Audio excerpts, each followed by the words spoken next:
불법적인 도서는 어떤 건가요? 불법적인 도서라는 게 참 재미있죠. 저희들 북한에 있을 때 제가 친구들하고 같이 감옥에 아까 보이부에 한 이틀 동안 갇힌 적이 있습니다. 네.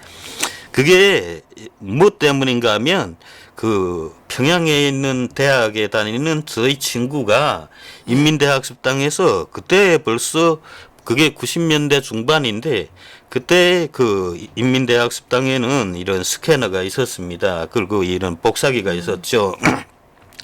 거기에다 카네기 인간관계론을 그걸 복사해서 왔습니다. 불법은 아니잖아. 그 나쁜 내용도 아닌데. 카네기 인간관계론 나쁜 내용이 아니죠. 네, 근데 그걸 왜 못 보게? 북한에선 카네기라고 안 합니다. 가네기라고 합니다. 가네기 인간관계론 이런데 이거 철저하게 불법 도서입니다. 아, 그래요. 이건 북한의 최고 고위 간부들만 보는 도서입니다. 왜? 아주 인자하고 자애롭고 그리고 뭐 허물 없이 이렇게 사람을 상대하는 방법 이건 최고 지도자만 가질 수 있는 권한이거든요. 그래서 이건 아무 사람이나 다 보이는 게 아닙니다. 카네기 인간관계론이라는 게 인간관계를 어떻게 맺을 것인가, 어떻게 친근하게 다가설 것인가 이런 걸 다 설명한 책이 아닙니까? 그래 그걸 복사한 걸 우리가 돌려보다가 보이부에 붙잡혀서 그래요. 이틀 동안 보이부의 구류장에 들어갔는데 다행히도 그때 보이부에 저희 직장에 다니는 분의 그 와이프가 그 남편이 보이부의 간부였습니다. 그래서 그걸로 그냥 흐야무야 됐는데 북한에서 절대로 출판 안 하는 책이 있습니다. 재밌죠. 강철은 어떻게 단련되었는가 옛날에 한번 출판했습니다. 그 기존에 있었죠. 그리고 그 이후 85년 이후부터 그 세계 문학 전집을 북한이 많이 찍어냈습니다. 이 독일의 유명한 작가 여러 작가 루이저 린저가 북한을 방문해서 김정일을 보면서 왜 북한엔 이렇게 외국 도서가 없냐. 그래서 김정일이 우리도 외국 도서 많다.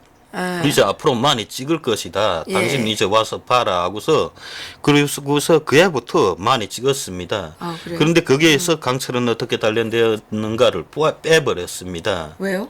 그 강철은 어떻게 단련되었는가는 그 각 사범대학의 그 도서관이 있죠. 사범대학 도서관에 그 참고용으로 한 건씩 다 배포됐습니다. 왜?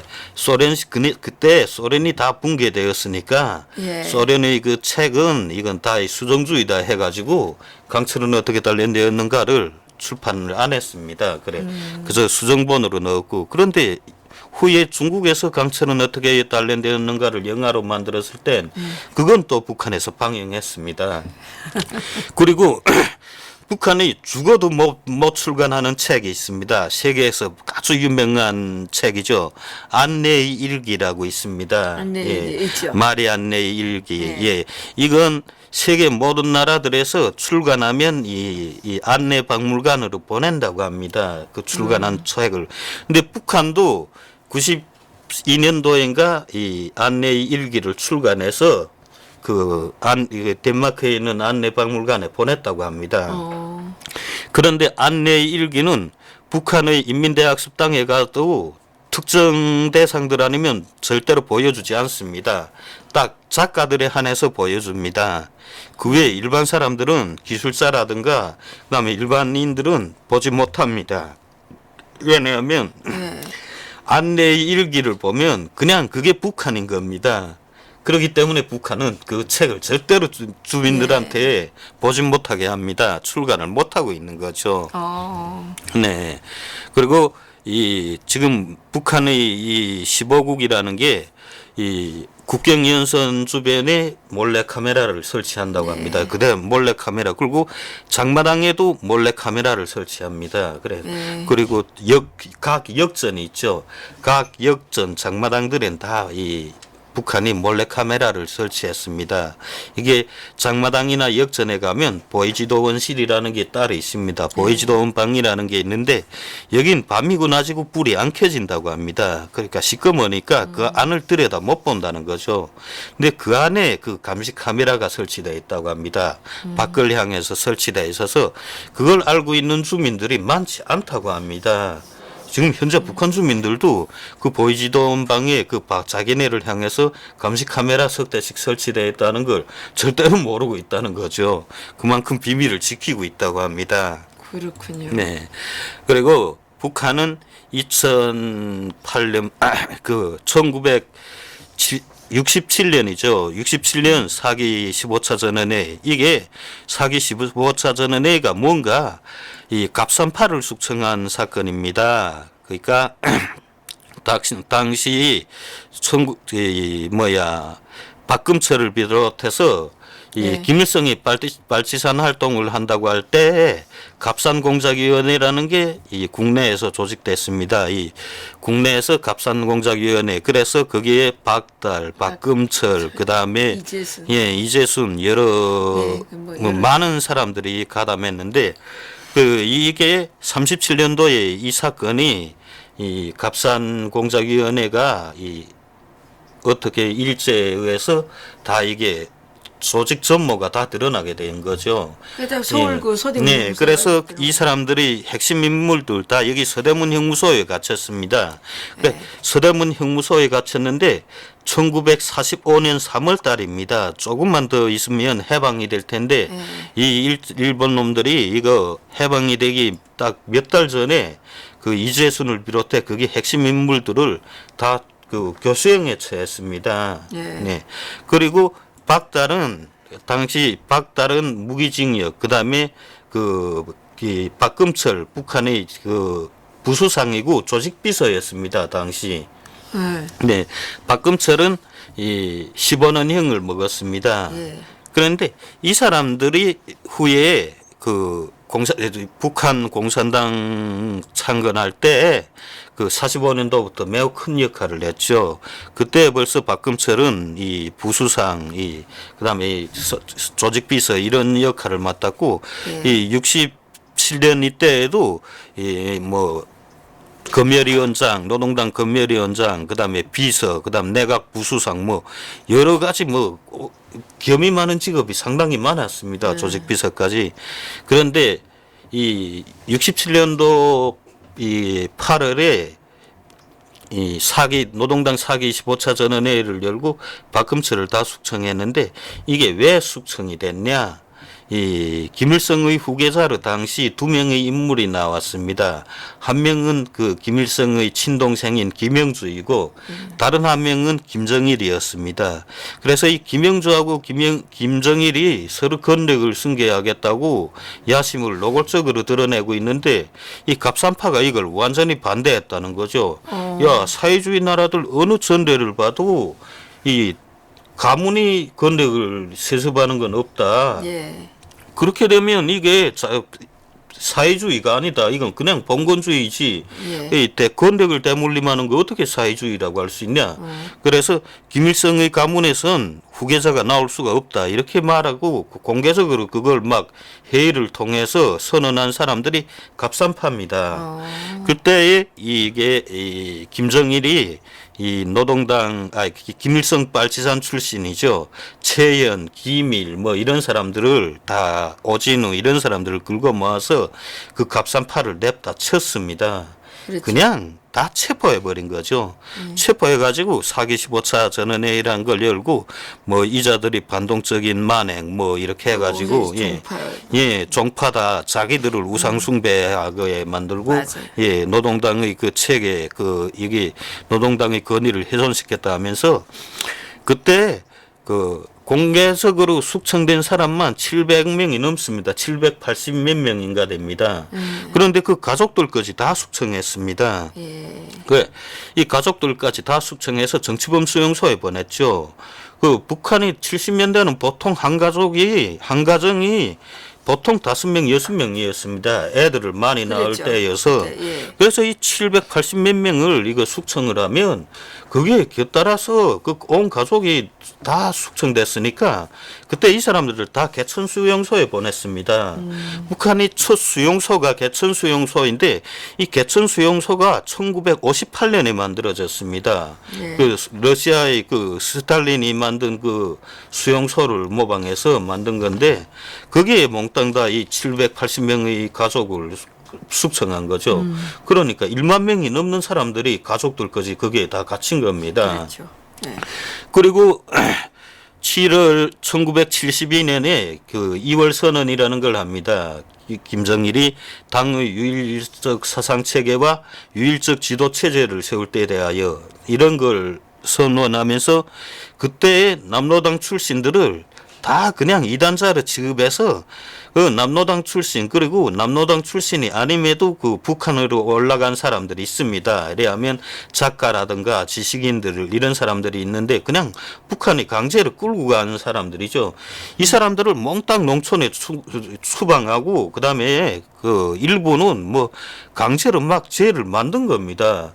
그때 당의 유일사상 체계를 세운다고 하면서 1972년부터 76년까지 진짜 매일 저녁에 동네에서 어느 집이 없어졌다 어느 집이 없어졌다 맞아요. 하지 않았습니까?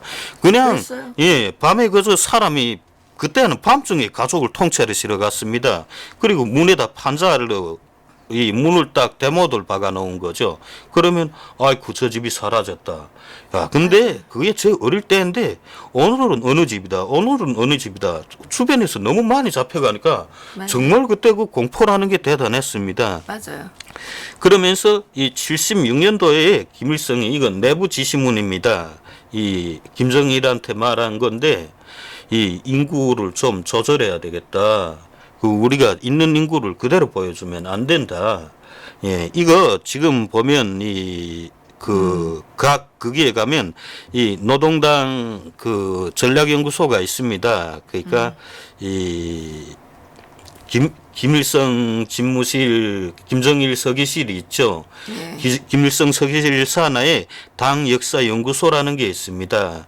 당 역사연구소 산하로 또 각 또 선전부에 별도로 나와 있는 그 연구소 사람들이 있습니다. 네. 그냥 그 당 역사연구소에서 주재하고 있는 각 도에 주재하고 있는 주재원들이죠. 네. 이 사람들이 그 테이블 다 가지고 있습니다. 그 지시문 내용을 다 가지고 있는데 그때 보니까 그렇더라고요. 인구를 조절해야 된다 해서 김정일이 인구를 왜 조절하냐? 인구가 많이 느는 게 좋지 않냐 하니까 그게 아니다. 이제 어디에서 반당 반혁명 분자들이 폭동을 일으킨다든가 무엇을 했을 때 우리가 그 자들을 모조리 쓸어버려야 되는데 그러면 예 인구가 갑자기 확 비어버리면 이 국제적으로 문제가 될 수가 있다. 그래서 애초에 3,400만 명의 인구는 비워두어라. 네. 그래서 북한이 1967년부터 인구를 조금씩 줄여서 발표했습니다. 그랬군요. 네. 그런데 문제는 뭔가 네. 1992년이 있습니다. 92년이요. 예. 그 남북이 7천만이라는 거 1984년에 김일성이 처음으로 남북 7천만이라고 남북 해외 7천만이라고 했습니다. 그래. 우리 전 민족이 7천만이다. 그리고 85년도에 1985년도에 그 전두환 대통령인가요? 그때 신년사에서 김일성처럼 그냥 우리 7천만 결의가 이런 말을 썼습니다. 그러니까 7천만이라는 건 김일성이 먼저 말한 거죠. 그때 그 계산한 게 이렇게 됐습니다. 남한의 인구가 4천만이고 그다음에 그 북한의 인구가 3천만이다. 북한의 인구가 2,500만이고 해외에 나가 있는 인구가 500만이다. 그래서 7천만이다. 이렇게 했습니다. 네. 그렇게 해서 7천만이라고 해서 그때부터 7천만 타령을 했는데 지난해 북한의 노동신문이 또 7천만 타령을 했습니다. 이건 뭐 30년 전에 7천만이었는데 아직도 7천만이라는 거죠. 그 사이 남한은 4천만에서 5천만이 됐습니다. 그런데 북한은 아직도 7천만 타령을 하고 있는 거죠. 그 1992년 인구 통계를 봤는데 이건 비공개입니다. 이건 어디에서 봤냐 하면 각도 통계국에 가면 그 통계 자료가 있습니다. 그 네. 통계국에 아버지가 있는 내 친구가 있어서 네. 그 통계 자료들을 쭉 봤는데 그때 인구가 2,880만인가 됐습니다. 92년에? 예, 1992년에 그 그때 2,500만이라고 그랬는데 북한에서. 2,800만이었습니다. 근데 그리고 2,500만이라고 말했구나. 근데 조선중앙연감은 2,500만으로 나왔습니다. 그러니까 그때 2,500만. 예, 2,500만으로 나왔습니다. 그리고 실제는 2,800만 인데. 실제는 2,800만이었습니다. 아, 예. 그런데 이 뭐냐 하면 그 인구 통계를 그때 통계국에서도 이거 비밀로 했습니다. 인구는 절대 비밀입니다. 그 통계국 간부들은 이것을 압니다. 왜 인구를 이렇게 줄여서 발표하는지 이걸 통계국 간부들은 잘 알더라고요. 이게 앞으로 이런 소요가 일어날 걸 대비해서 이렇게 네. 몇백만 명씩 줄여놓는다. 예. 그렇군요. 그래서 그 고난의 행군 이후 유엔이 그 자금을 지원해서 그 북한의 인구 전면 조사를 하지 않았습니까? 솔직히 이 북한이 뭐 돈이 없어서 인구 조사를 못한다. 이거 순 거짓말이고 유엔의 돈을 삥 뜯기 위해서 인구 조사를 위해서 자금을 요구한 거죠. 맞아요. 북한은 각 인민반 체계가 되어 있습니다. 모든 가정들이 어느 인민반에든 다 속해 있습니다. 그 인민반에서 아이가 출생하면 출생한 지 한 주일 동안 한 주일 내로 이걸 신고해야 됩니다. 이거 한 달 후에 출생을 신고를 하면 북한의 원칙상은 이제 노동교양대 처벌을 받게 됐습니다. 노동단련대 처벌을 받게 됐습니다. 물론 이건 뭐 한 달 늦췄다고 실제로 노동단련대 가는 건 못 받습니다. 그런데 규정상으로는 그렇습니다. 그렇죠. 한 달 뇌물을 늦게. 더 줘야 예. 그리고 그 누군가 앓다가 죽어도 이건 죽은 사람은 3일 안으로 이것도 신고해야 됩니다. 네. 출산보다 더 빨리 신고를 합니다. 왜 출산은 한 주일인가 하면 북한은 금방 낳았다가 죽는 아이들이 많습니다. 네. 그래서 이 출산은 한 주일로 한 거고 그다음에 죽은 사람은 다시 살아날 수 없으니까 그냥 죽은 사람은 3일 안으로 이거 신고를 해야 됩니다.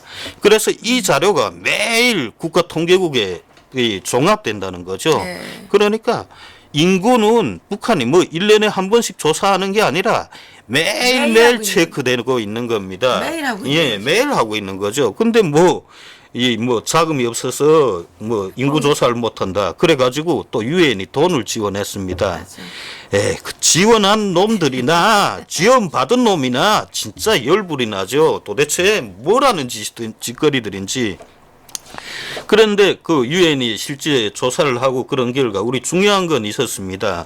북한의 인구가 당시 2,500만이 간신히 2,500만에 다다랐다는 거죠. 그러면 나머지 그 1992년 2,880만이던 인구가 다 어디로 갔냐? 예, 2,880만이던 인구가 2,500만으로 줄어들었다. 이 인구가 어디로 갔냐? 예, 그 고난의 행군식이 자꾸 300만 명이 아사됐다, 몇만 명이 아사됐다, 여러 가지 설들이 많습니다. 그런데요, 얼마 죽은 거예요? 고난의 행군식이 300만 명이 그저 300만 명 정도가 굶어 죽었습니다. 맞죠? 예, 맞습니다. 이게 제가 그때 직업이 좀 특수해서 이 보안서나 여기에 마음대로 드나들었습니다. 그리고 네. 그 사람들하고 제가 계속 일을 같이 했거든요. 네. 제가 담당이었습니다. 그게. 그래서 그 보안서 감찰과 비서를 만났죠.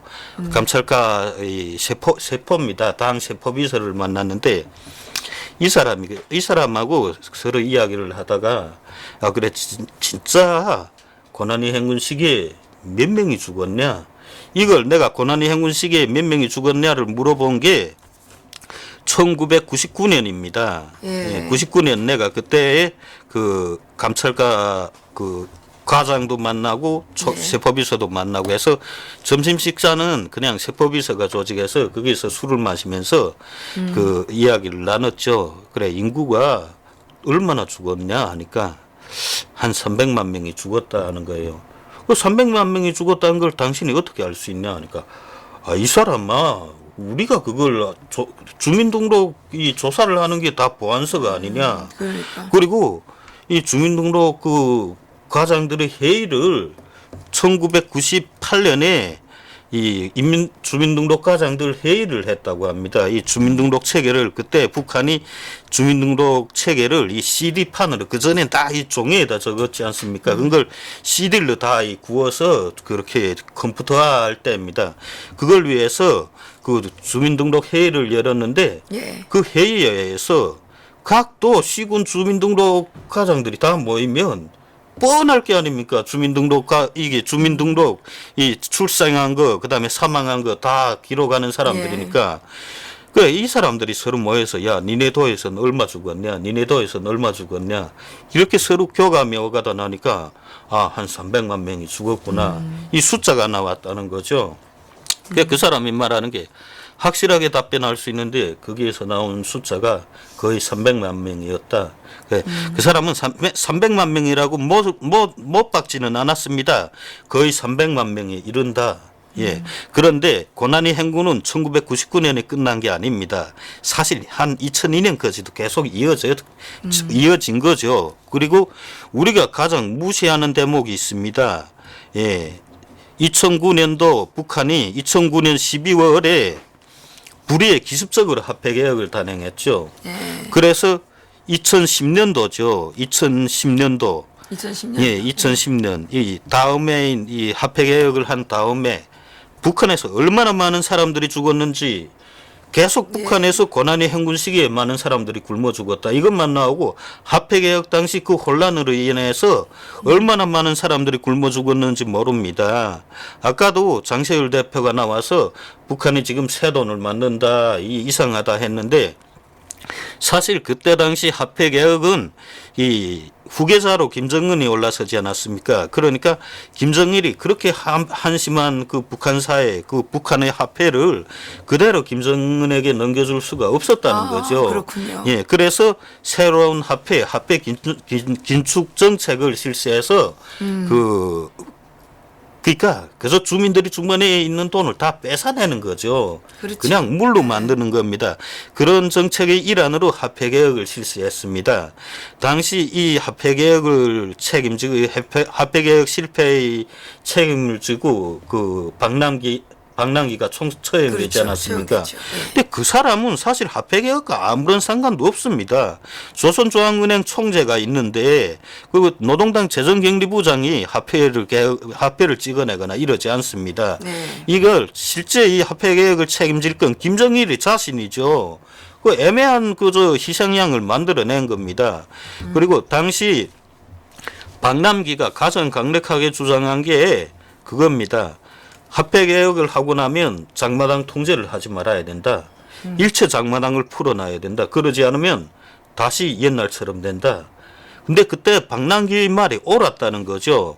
북한이 그 합해 개혁을 하자마자 장마당을 아주 빡빡하게 조였습니다. 그리고 쌀값도 무조건 뭐 30원 이상을 못한다. 이렇게 막 통제를 하니까 그렇죠. 그러다 나니까 그 합해 개혁이 오히려 역효과를 발생했다는 거죠.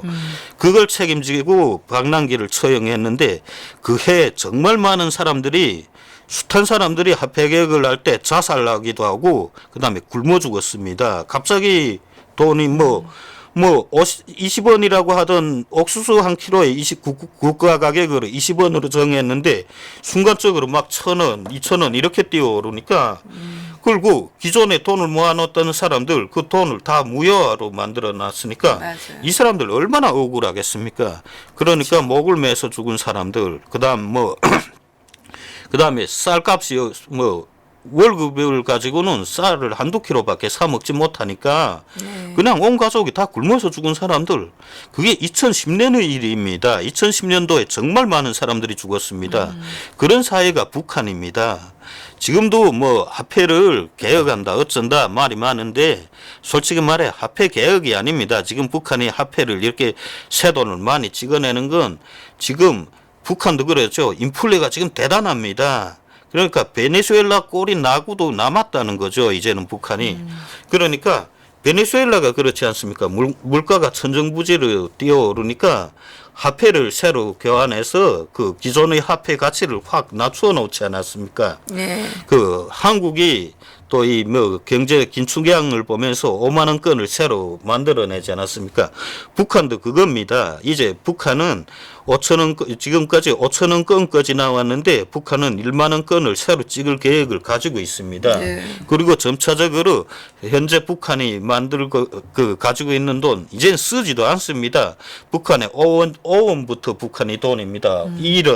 1원짜리가 있고 5원짜리 1원부터 북한의 돈 단위인데 2원, 5원, 10원 이렇게 됐는데 이젠 북한 주민들 1원, 5원, 10원짜리는 다 누더기가 돼서 없어졌습니다. 네. 그저 최소한 100원부터 200원, 100원짜리 있고 200원짜리가 있습니다.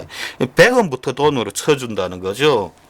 그러니까 북한도 이제 곧 1만 원권을 발행합니다. 지금 그 일환으로 화폐를 좀 늘리고 있는 겁니다. 그래서 근데 문제가 1만 원권을 발행하잖아요. 네. 그러면 노동자 월급이 지금 뭐 4,000원, 5,000원 뭐 이렇게 많이 타야 5,000원이라 그러는데 그러면 10,000원짜리 한 장도 못 가져가는 거 아니야? 그 북한의 계획은 그렇습니다. 북한의 계획은 이미 이 2012년 김정은이 권력을 잡고 나서 6월 20일 날에 새경제관리 체계를 세울 때 대하여 이 노작을 발표하지 않았습니까? 그리고 그 다음에 평양 그 전선공장 그 평양 전기선 공장이라고도 하는데 여기에서 시범적으로 도입했습니다. 그때 노동자들의 월급을 34만 원으로 정했습니다.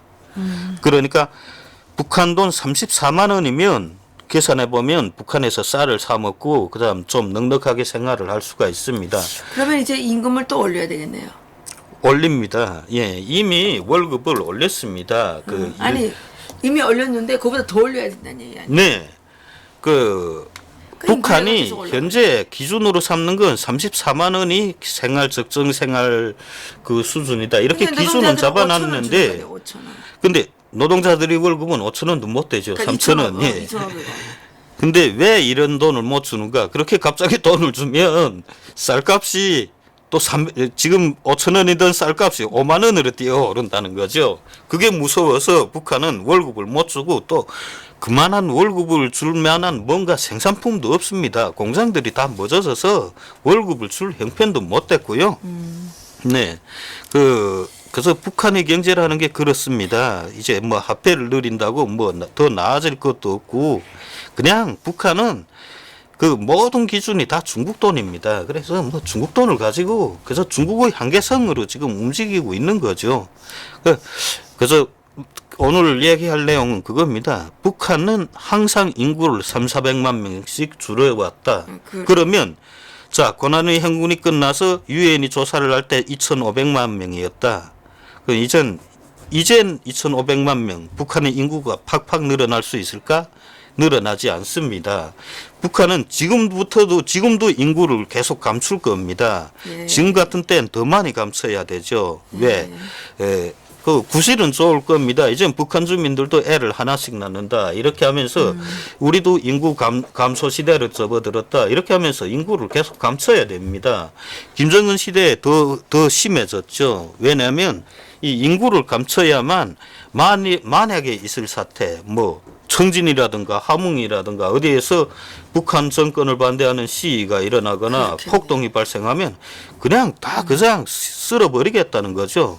쓸어버리면 그러면 훗날 그게 국제사회에서 문제가 되면 자 봐라 인구조사를 해봐라. 인구조사를 니네 와서 해보면 될 게 아니냐. 그때 인구가 우리 몇만 명이었는데 지금 니네 와서 다 조사해봐. 공개를 조사를 해보면 그냥 그 인구가 나온다는 겁니다. 발표한 대로. 그러니까 북한은 항상 인구 몇백만 명을 최소 300만 명부터 400만 명입니다. 이걸 감춰두고 있다는 겁니다. 네.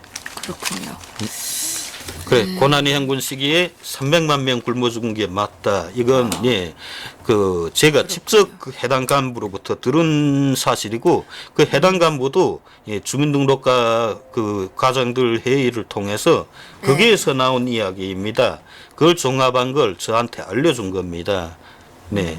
저도 북한에 있을 때 그 삼성 장군 네. 상장 예. 조선인민군 상장 예. 그 사람한테 직접 들었는데 300만 명 죽었다고 네. 얘기를 하더라고요. 아, 오늘 수고하셨습니다. 예. 다음 시간에 또 내일 또 핫한 소식 부탁드리겠습니다. 예. 이거 매일 알겠습니다. 소식 가져오는 거 되게 쉬운 게 아니에요. 이게 예. 북한에 가서 취재를 해야 되는 게 얼마나 힘들어요. 그렇죠. 오늘 네. 정말 수고하셨습니다. 네. 예. 잘 들어주셨다면 감사합니다. 감사합니다. 예. 네.